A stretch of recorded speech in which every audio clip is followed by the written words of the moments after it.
All right, welcome everybody. Really excited for those that are tuned in with us today versus those that are watching this recording at a later time. Welcome to the Black Men's Wear School session. This is our first session on a series that we want to roll out for this year, offering our brothers more insight, more direct knowledge that we're able to provide based off of the platform and the network that we've been able to build through brotherhood. And so for today, we're really excited to kick this school session concept off with a good friend of ours, Mr. Chris Brown from Las Vegas, who is a real estate genius. Has actually leveraged and understood how to leverage social media to bolster his real estate business. And so we'll have some time today to talk with Chris about is this current environment really a good time for people to buy in real estate? What should people be looking out for? The type of funding opportunities that they have available to them, and really give us whatever our brothers need to be able to be comfortable with making that purchase, whether it is for a primary home, primary residence, whether it's for an investment property, whatever the opportunity is there. Chris is going to guide us on some best practices to be able to make a well-informed decision and to be able to do what's best for you as the individual who is looking to buy the home. And so, Chris, man, again, welcome, brother. Thank you for your time today. We had a great warm up for this last week, earlier this week when we were on Instagram Live. Had a number of questions that were fielded there that we were able to answer. But now, we're really here to be able to break things down a little bit further, brother. So appreciate you, Chris, and welcome. I appreciate y'all having me in here, whether you're watching it live or you're going to watch this re-recording later. Just very grateful and appreciative of being able to just share some knowledge and guidance for the community, because I feel like a lot of the times, especially when it comes to real estate in the Black community, it's a scary thing. A lot of us don't really have the knowledge or the information on how to maneuver in the business. And that's something that I always valued when I got my license in the first place. So I'm grateful for you guys allowing me to share some knowledge. And I just want to go into this real quickly, just a quick little bit about me so you guys know who I am, what I represent. My name is Chris Brown. Yeah, that's my name. That's my government name. I'm originally from LA. Grew up in Los Angeles pretty much my whole life. Went to college up in Northern California, up in the Bay Area. I used to work in the sports professional as well as collegiate scene. I worked for the Golden State Warriors, University of San Francisco, and then I lived in Orlando, Florida after that, working for Orlando Magic. In those roles, I was in PR, game management, public relations, like I said, as well as project management. But when I was in Florida, I was working for the University of Central Florida, and I was a project manager there. And during my time there for about 3 years, I was doing pretty well, and I got poached essentially by a new startup football league. Some of you might have heard of it. It was called the Alliance of American Football. I got poached by the president of the Orlando-based football team, and he basically gave me a pay raise of 20 G's. So it was a no-brainer for me. I was gone. So once that happened, I ended up leaving Central Florida, started working for the pro team, but it was short-lived. We only made it 5 months. The whole company as a whole went bankrupt, ran out of money. Everybody got fired. So it was nothing I did. It was just the company didn't practice good financial practices when it came to the business. And honestly, we got fired on Twitter. So quick story, we were actually at work. And while we were at work, we were getting ready for a game day on a Saturday. This was on Wednesday. And breaking news pops up on Twitter: Alliance of American Football suspends operations immediately. And you can imagine when you're at work and you're getting those breaking news on Twitter, you're expecting like your superiors in the organization to give you that type of bad news. No, we found out on Twitter. So it was like at a drop of a dime, everyone lost their job and had to figure out what was next. So for me, I had a great mentor out in Orlando who allowed me to stay with him and his family while I kind of figured things out, because I was going through a pretty rough struggle. Once that happened, it all happened so quickly. And I had a best friend out here in Las Vegas who was renting a townhouse that had 1 bedroom, 1 bathroom. And he told me, he said, "Hey man, I know you got a lot going on. If you want to come to Vegas, I got a couch for you. But as you gentlemen know, pride got to me." I was like, "Nah, I'm not. I was working for the Warriors. I was working for the Magic. I'm doing all these cool things in my life. There's no way I'm finna go live on somebody's couch." A week goes by, that pride went out the door, and I called my boy and was like, "Hey man, is that couch still available?" And he was like, "Yeah, bro, I got you." So I ended up flying my dad to Orlando, packed up everything I had out there, and we drove from Orlando all the way to Vegas. And I ended up getting my real estate license a month after I got to Vegas, and I was working at UNLV. But in real estate, it's a all in or all out type of thing. I know there's a lot of people who work real estate part time, but real estate is not a part time job. Either you in it or you not. So I ended up making the decision that on a specific date, I'm quitting UNLV. I don't care what money's in my bank account. I don't care what's going on in my life. I'm quitting UNLV to go after real estate full time. So I ended up putting that January 1st in my calendar, and I ended up quitting UNLV on that day.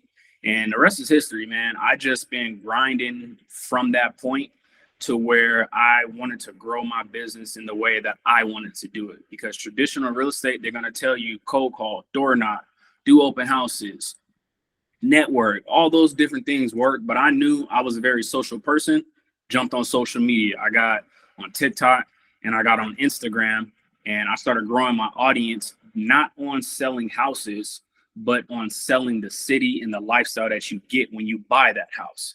Because it's very important to remember that buying a house is a small fraction of the bigger piece of the puzzle when you're looking at buying a house. You want to know more about the community and the city that's involved before you buy that house. Because if you find this nice, beautiful home, but it's in a bad area, you're probably not going to buy that house.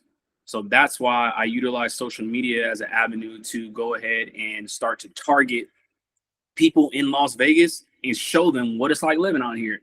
Because essentially what a lot of people hear about Las Vegas is gambling, is partying, is clubbing, strippers, all the different things that you probably didn't heard about Vegas. But all that does exist, but not for the people that live here as a local. As a local, we never go to the strip unless somebody is in town that's visiting that we want to go kick it with for a minute. And me personally, I'll come pregame with you, but I'm not going to the club. So whatever hotel you at, I'll pull up and I'll have a couple drinks, but I'm going back home after that. Because you got to think, people save up to come out here to Vegas, and they have a budget when they come to Vegas to spend all this money at the clubs and things like that. I live here. I'm not going to go drop 5-10 bands on the table when I live down the street. That's not happening. So that's why I jumped on social media and got my business into the way I've gotten it now. And to the date, I've gotten about 90% of my clientele that come from social media. I recently got on YouTube last year. I grew very quickly on YouTube, and it's already a monetized channel in less than a year. So I strategically use social media to my advantage to target who I want to work with. If I want to talk to somebody in the millionaire status, that's the type of video I'm going to create. If I want to talk to somebody in that millionaire status at 500,000, 600,000, that's the type of video I'm going to create, because not everybody's going to be $1 million client, but every deal is going to be able to make you money. So that's just a little bit about me and how I got started in real estate. But I wanted to go through today and just talk about 6 of the top questions that I hear all the time in real estate and kind of break it down for you guys and give you my best expert advice on what's the right answer and what's the best way to navigate specific things. So the first question that I want to talk to you guys about is the main one everyone is asking: is now a good time to buy a house? And the answer to that is the best time to buy a house is when you're ready. It has nothing to do with the market. If your situation is not where it needs to be, then no, it's not a good time for you to buy a house. Maybe your credit's not good. Maybe your finances aren't good. Maybe you don't have a stable job. If those three things aren't in line, then no, it's not a good time to buy a house. But if you have a quarter or some of those things in line, yes, it's a great time to buy a house. Because the reason why it's a great time to buy a house, not as many buyers are out looking. So that means your competition is less. You don't have as many people to be worried about when you're going into these multiple offer situations. You might have a multiple offer situation in today's market where you put in an offer and you're going against 2, maybe 3 people. A couple years ago, you're going against about 15, 20 people. That 15 to 20 people are not in the market right now because they're worried about what's going to happen, these Fed rates and different things like that. Warren Buffett said it the best. You invest when everybody's fearful. People are fearful in the real estate market right now. So that's when you get into the market, because that's when you're going to be able to break bread and have the biggest negotiating power when other people aren't in the market with you. You don't want to wait until other people get in the market and then you have to fight for your offer to get accepted because there's so many other offers. You can have a great written offer and still not get accepted. I'll give you an example. Last week, I wrote an offer on a house that was $16,000 over the list price. We still didn't win. And you know why? They took a cash offer.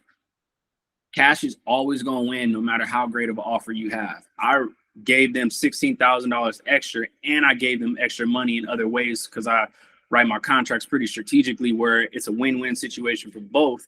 But we lost that offer even though we had the highest bid. So you want to make sure that when you do get into the market, it's the right time for you. Don't matter what the interest rates are, because today the interest rates are 7.6.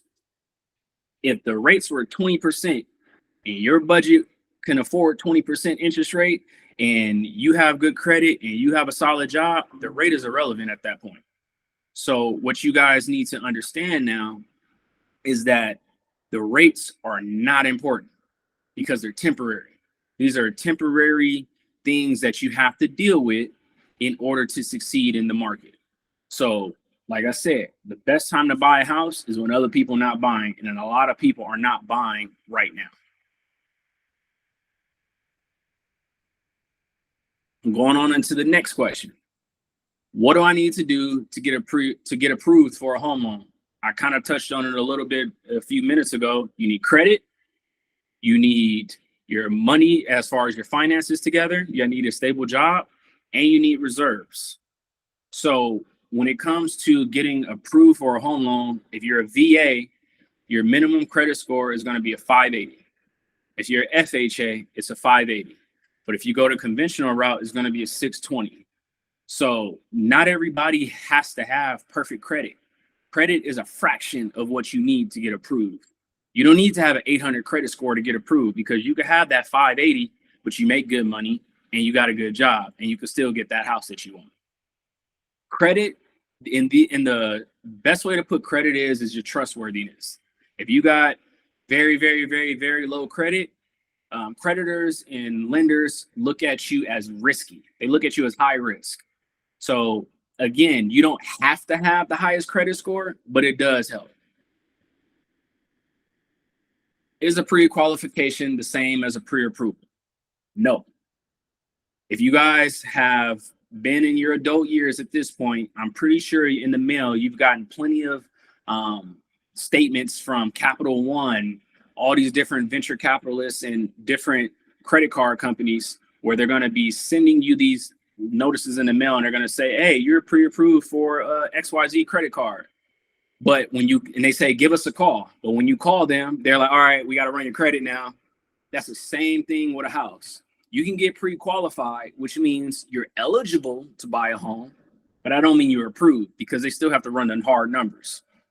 So don't get mixed up when you're working with any real estate agent in any market and they tell you, I can't write an offer for you because you don't have a pre-approval, you only have a pre-qualification. The biggest difference between a pre-qualification and a pre-approval is pre-qualification, they don't run your credit. It's basically telling them, all right, I make, $100,000 a year, and this is what I got in the bank account. And they're like, oh, okay, that sounds like a good qualification for you to get this loan.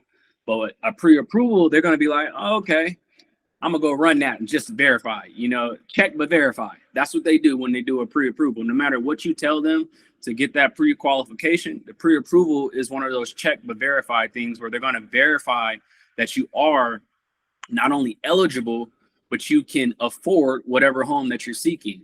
A lot of times I deal with people who try to go buy homes and they're like, hey, Chris, I haven't been pre-approved. Can we go look at a house? No, because that's a waste of my time.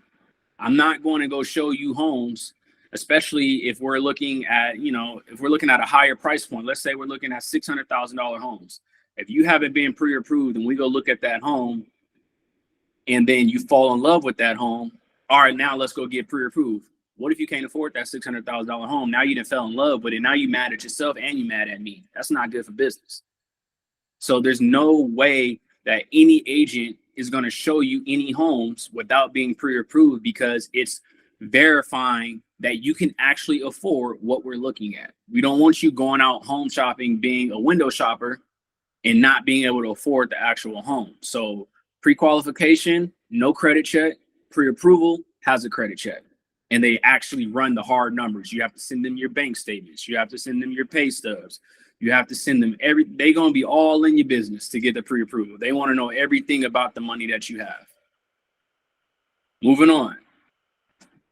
The minimum credit score, I've touched on that again. I'll say it again as well. VA and FHA, you're going to need 580. Conventional loans are going to put you at a 620. And the difference between those, for those of you who might be new to real estate and might not even know what that means, the FHA is a federal housing authority, where they are the lowest, well, not the lowest, they're the second lowest as far as down payments that you could put in on a home. FHA is 3.5% down. VAs, if you're a veteran or you served, is going to be zero down payment. Conventional could be anywhere from 10 to 25%, just depending on what the terms are of the loan. So VA is really good because, again, if you're a vet and you want to buy a home, you don't have to come out of pocket for anything. And if you do have to come out of pocket, they'll reimburse you at the close of escrow. So it's like a wash. FHA is 3.5% down. A lot of people who don't have the highest credit scores, they usually go to FHA route. Conventional is like the top tier when it comes to home loans. Conventional is because it requires more money down. As I mentioned, you got 10 to 25% down. So on a conventional loan, you're going to have to come out of pocket a little bit more. So your credit score as a result has to be higher versus that 580. It needs to be a 620 on a conventional loan. And conventional, it can be a second vacation home property, or it can be an investment property. Those are the type of things that they look at when they're trying to figure out what loan to put you in. It depends on what your needs are for the home. If you're just saying, I want to invest and I want to buy real estate, they're more than likely going to put you on the conventional route, and that's going to require a higher credit score. But a hack to that is using FHA on a multifamily unit, because that's like the gray area. You use an FHA and buy a multifamily unit. I'm sure some of you guys have probably heard of it. You buy the multifamily unit, you live in one, and you rent out the other, and it's like a wash for you. Or if you get a fourplex or a triplex, you live in one unit and you rent out the other 2 or 3. That's a way to get into that FHA without spending the most amount of money out of your pocket.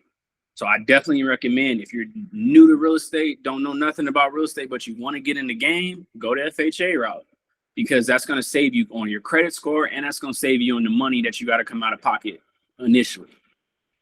So think about what you're trying to do and what kind of home you want to buy and what your purpose of buying that home is before you start to consider what you are on what loan you want to use. And I always recommend use a lender that is in the state and city that you want to buy in. I deal with so many people who want to buy in Las Vegas, but their lender is in North Carolina. What do they know about what's going on out here in Las Vegas is my first question. Because it could bite you. It could bite you in the ass, because in the past, I've had a client who used a lender that was not in Nevada, and they wrote them a pre-approval letter for a limit that didn't exist. So with these different loan types that I'm mentioning to you guys, some of them have maximum and minimum limits of how much you can get funded on the loan. I had a lender write a pre-approval that was above what the Las Vegas market was calling for. So we couldn't even write an offer on the house because we got basically a BS pre-approval. You need to make sure that you're working with a lender and agents that are in the state that you're currently occupying, because you have a lot of people, cousins, friends, best friends, who are lenders, but they're not in the state that you guys want to work with, and you want to give them your business, which is all cool and dandy. The caveat to that is they don't understand the local market knowledge and data that is available in the market that you're trying to buy in. So I always recommend use a lender that is in the market that you want to be in, because they will have the most up-to-date data as well as knowledge to make sure that you don't get shot in the foot and put yourself in a position where you're going after a home and you don't have a real pre-approval. Another big question that I always get is, what are the benefits of a new construction home? I don't know about y'all, but when I'm looking at buying a home, I always love being in a home where everything is new. New construction homes, they come with warranties. Structural could be anywhere from 7 to 10 years. So anything wrong with the foundation or the structure of your home, you're covered. Give them a call, they're gonna come fix it. Or on the other side, if you have like, some shifting in your walls and you got some wall cracks or things like that, or anything that happens with an appliance or anything like that, it's all covered. So it gives you peace of mind of knowing that you're not going to have to come out of pocket to fix anything, not anytime soon. Will things still break? Yes. But at the same time, you're still covered on a new construction home. And for me, I joked with Neandre the other day that, I love being the first person to sit on that toilet. Like that's a good feeling for me, because I know that it's something that I worked so hard for to get, and I'm the first one to have it. That's a good feeling when you're buying a house. And new construction homes are a way and another avenue for you to get into a new home and mitigate all of the interest rate talks and all those different things like that, because new home developers, they giving away homes. They giving you closing costs. They're giving you rate buy downs. They're giving you, different incentives. They're taking money off the top. New construction homes are a great way to get a deal when the market is tough. And we're in a tough market right now. And I do have a boatload of new construction clients, because they know that if I go to a resale home and I tell that homeowner, I want a lower interest rate, I want you to give me these closing costs, I want you to give me this and give me that, these sellers is gonna look at you and be like, yeah, boy, bye. They're not gonna be interested. But if you go to a new home builder, they might not give you everything, but they're gonna give you something.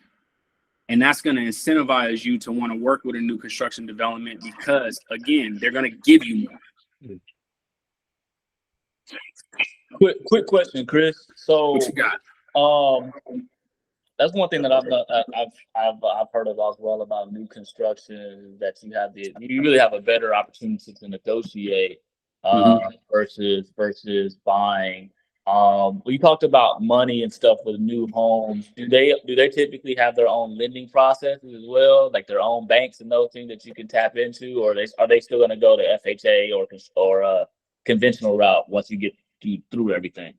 So that's a good question. With new home builders, when you do get those, rate buy downs and closing costs and all these different incentives that they're going to give you, they will require you to use their in-house lender, because they have a partnership already set up.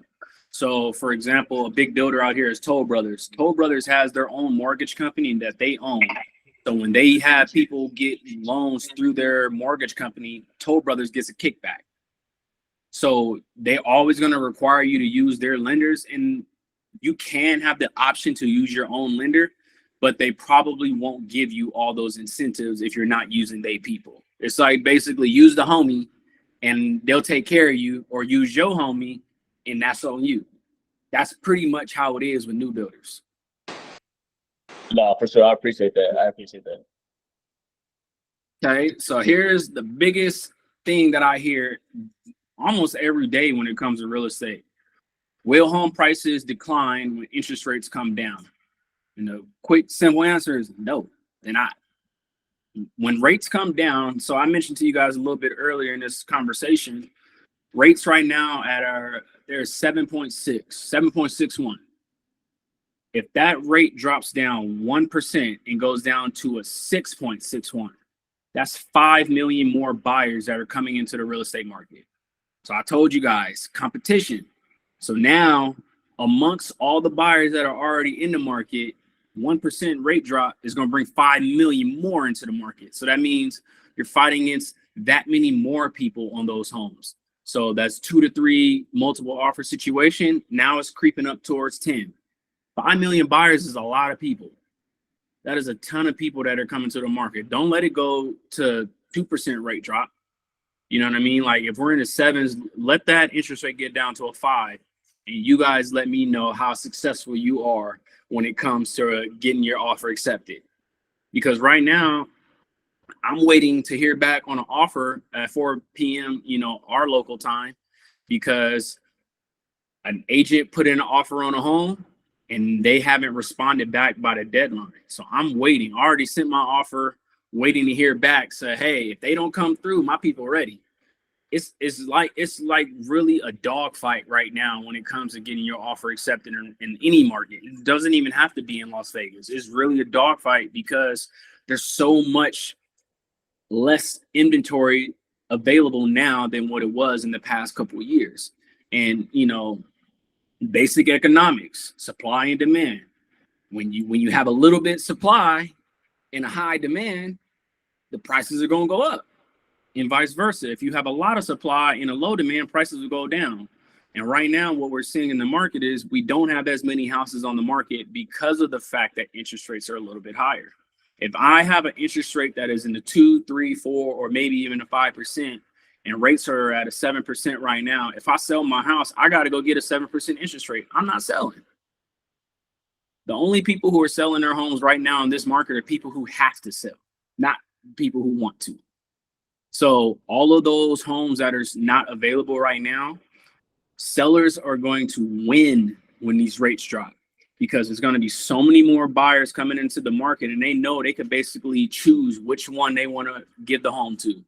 Sellers basically will have the opportunity to look at as many offers as they receive, and they'll be able to no, they're not giving me enough. I don't want that offer.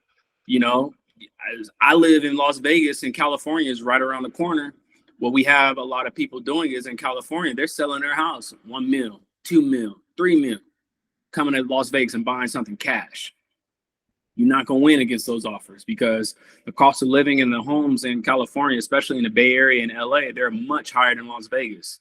Like the entry price point for a home in LA is $800,000 or $900,000. Las Vegas is $440,000. Do you know what you can get in Las Vegas for $800,000-$900,000? You will live like a king. So you don't have to think about what will happen if interest rates drop. I'm telling you, the homes are going to go up. And the crazy thing about it, that the proof is rates already dropped. And what happened to prices? They went up. So I don't know where this theory of when rates drop, I'm going to get a better deal. That's not realistic. That's something that, your auntie, your uncle, your cousin, or somebody who got their real estate license but ain't sold a house in 5 years is telling you.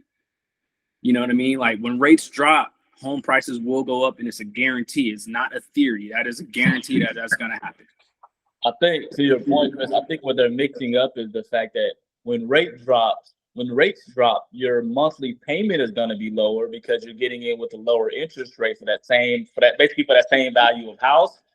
But to your point, if I own the property, then I got options. Well, if I got options, I can go ahead and say, nah, I'm good on that one, and just continue to go up. Even though your monthly, again, you as the buyer, the monthly payment might be lower in the future, but now you might not even get a house in the future because you have to wait with that. Now, one thing I do want to add to that, to ask you, like,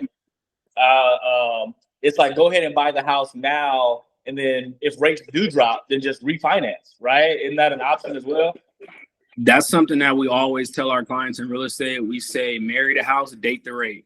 The rate is the side chick. The rate ain't gonna be there forever. For sure, for sure. And a lot of people, to your point, when it comes to getting into these homes, and the rate going down is gonna take some money off my payment, but at the same time, what you want in a real estate transaction is you want to get the lowest cost for your home out the door. You don't want to risk getting a lower payment for a higher cost of your product because you overpaid for it. So either way, you're going to pay for it somewhere else. You want to get into whatever the rate is, but get the lowest price for that home and then take care of that rate later, because now you're looking at a point where you got in that home for a low price and then you refinance later. Now you really win. because you didn't overpay for that home, and now you refinance and now your payment going down. So because if you got in for a lower price, your payment is already going to be low. That's the goal. You want to get in at the lowest price and refinance later and chop more off of that price. You don't want to get in at a high price with a lower payment, because that's not really going to yield you that much return on the back end. Yeah, that's the equity mindset. That's the equity mindset. Yeah. No, that's really good, bro. I appreciate it. And then if you want to slide up to the next sheet, this is something that I want everybody to look at as well. So interest rates, that's the common topic and theme that we're talking about right now. And I know a lot of you guys are in the, stock market, and people who do a lot of investing in stocks and things like that. In the stock market, you're told buy the dip. That's the rule of thumb when they say when whatever you're looking at, when it drops, you buy the dip. If you look at this chart, the dip has passed. So people saying that they're waiting for a dip, you missed that boat. Because if you look at where rates are now, look at where they were on this chart in 2021 and 2022. The dip had already happened, and now we've already shot back up to higher levels. So waiting is gonna do nothing but cost you more money. That's what waiting does. It costs you more money. Time is money. And the longer you wait to buy a home or invest in a home, that's the longer it's going to take you to actually profit on that home, because you waited. Waiting is not the strategy in real estate. The whole strategy in real estate is to buy the real estate and then you wait for it to grow. You can't have it grow if you don't have it. There's no way to grow in real estate if you don't have the product. The product is that's the idea. You want to get in and just let it grow. I recently sold my very first property, which is a townhouse. I got in at a low price and I flipped it in a year and a half, and I profited like almost 70 G's. And it was brand new. It was a new build. Yeah. Profited almost like 70 grand off of that in a year and a half. Yeah. So that's where I'm trying to tell you guys, you don't have to get the biggest, flashiest house in order to get the equity growth that you want. You just got to get in the game. And the only way to get in the game is to get in the game. Yeah. You can't sit on the sideline saying you're waiting for this to happen. Well, what if that never happens? Are you telling me that's going to be the reason why you never buy a house? That's not good strategy, and hope is not a strategy. I say that all the time. If you hope something is going to happen, that's not a great strategy. You need to have an actual plan on when things work the best for you to make the best move. That's good. And then you can go to the next slide as well.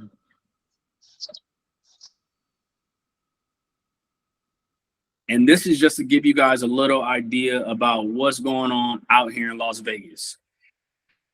Every hour of every day, 8 people are moving to Vegas. That's insane. That means all these California people, all these people in Oregon, all these Arizona people, everyone's coming to Vegas because they know that their money is going to go longer out here. Nevada is the only state on the West Coast that has no state income taxes. I'm sure wherever you guys are at, I mean, I know you're in Texas, so you good on that end. You don't have to worry about that in Texas because y'all have the same values as well. So does Florida.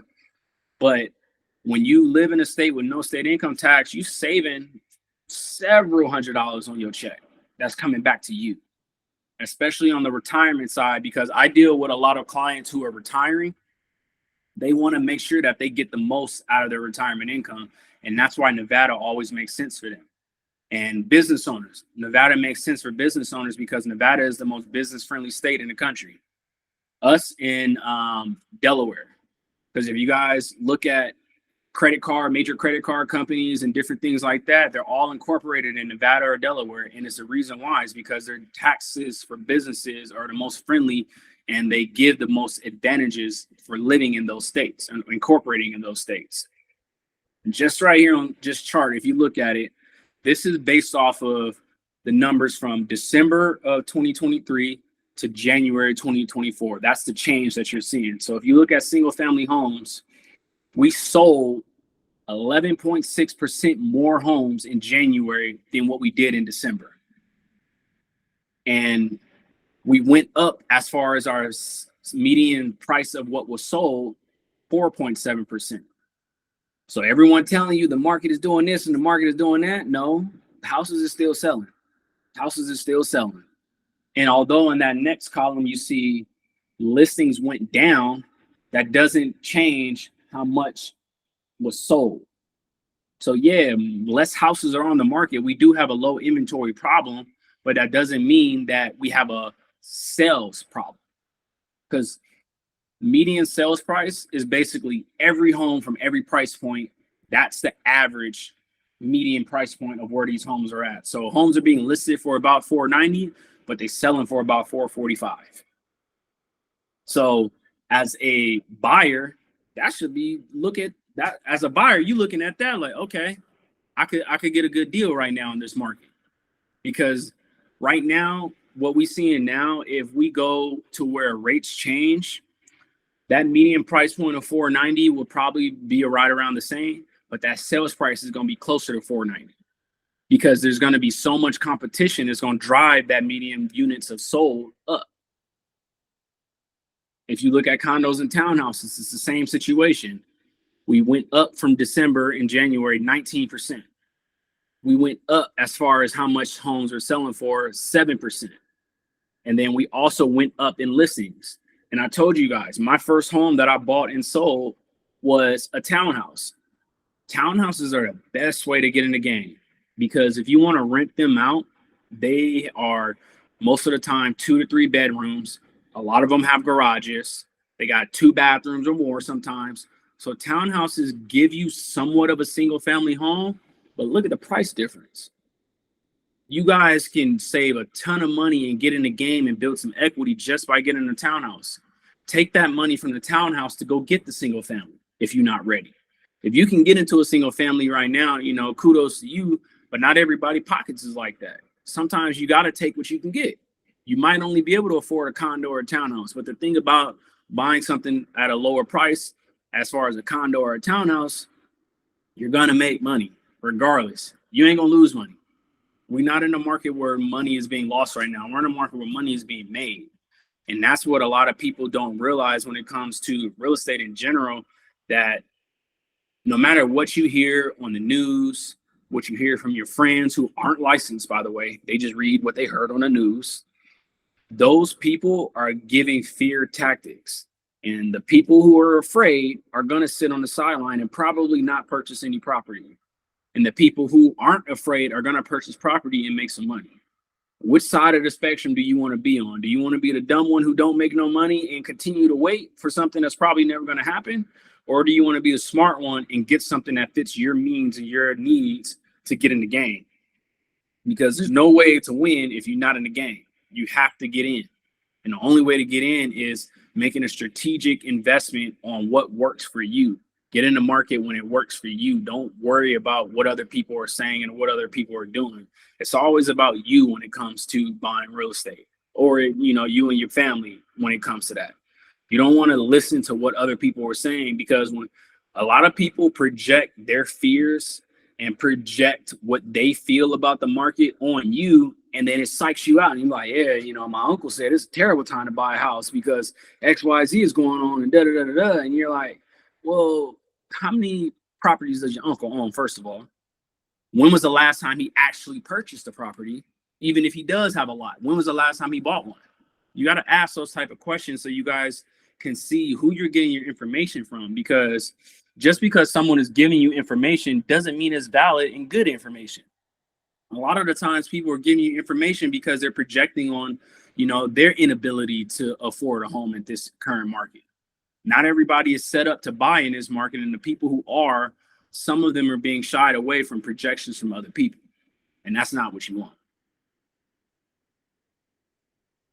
And then you can scroll to the next one. That's it, y'all. And you guys have free range to contact me on YouTube, Instagram, TikTok, or send me an email. As Neandre mentioned, I'm real heavy on social media. I've capitalized on my social media audience significantly and built an audience of, over 160 some thousand people who tune in to everything that I post, whether it's real estate, whether it's food, whether it's entertainment. They all know that I'm going to get some value from Chris by just being, a part of his audience. My YouTube channel is 100% education. So I'm educating people, talking to them about real estate in Las Vegas and the best communities, what each community offers, what are the things that you can do in these different communities. I'm using my platform on YouTube specifically, all education. TikTok, I haven't used TikTok as much as I used to in the past, but TikTok is one of those platforms where it's consistently changing. TikTok plays with their algorithm too much, in my opinion. They always want you to try something new and do this and do that. But TikTok is one of those platforms where it's very trendy. You get all the dances, the trending sounds, and everything like that. Like when it comes to news, a lot of people, go to Twitter or X, whichever one you recognize it as. If something goes on in the world, where does everybody go get their first bit of information from? Let me go see what Twitter talking about. Let me see if this is real or not. That's kind of what TikTok is, but on the video scale. People go to TikTok to see what's going on first. Like when I know a lot of you guys remember that submersible thing that went on, a couple months back last year. TikTok was going crazy over that because everyone wanted to give their synopsis on what happened and what went through the process and how did the submersible blow up. That's kind of what TikTok is. It's very trendy, a lot of audios and sounds like that. But that's something that I use for home tours and kind of like lifestyle videos.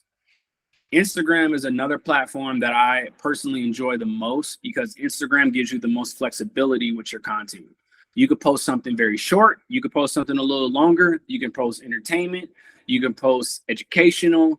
Instagram is like a jack of all trades when it comes to social media, in my opinion, because you can get very broad with it and you can get very niche. So I use Instagram to show home tours. I show date nights with my fiance. I show food spots, I show entertainment places, and then I casually drop different gems about real estate that I repurpose from my YouTube. And then I'm doing a podcast now as well. So I post stuff like that on Instagram because like I said, Instagram, you can put a lot on it and you're still going to get rewarded. If you put that on other platforms, you might not get rewarded the same way. Yeah, that's what I got for y'all. If y'all got any questions, comments, or anything that struck an idea, I'd be happy to take some questions from you guys as well.